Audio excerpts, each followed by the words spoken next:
মধ্যপ্রাচ্যে যুদ্ধে নিহতদের মরদেহ দেশে আনার প্রক্রিয়া চলছে বলে জানিয়েছেন প্রবাসী কল্যাণ, বৈদেশিক কর্মসংস্থান ও শ্রমমন্ত্রী আরিফুল হক চৌধুরী। সিলেটে এক অনুষ্ঠানে সাংবাদিকদের কাছে মন্ত্রী বলেন, যারা নিহত হয়েছেন তারা যাতে সে দেশের কোম্পানির কাছ থেকে ক্ষতিপূরণ পান সে ব্যাপারেও সরকার সচেষ্ট রয়েছে। এছাড়া ঈদে যাতে গার্মেন্টস শিল্পে বেতন ভাতা সংক্রান্ত বিষয়ে শ্রমিক অসন্তোষ না থাকে সে ব্যাপারে সরকারের পক্ষ থেকে ব্যবস্থা গ্রহণ করা হয়েছে।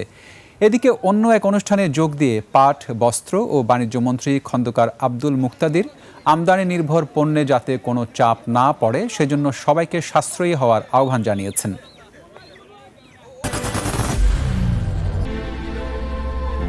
I am Ox.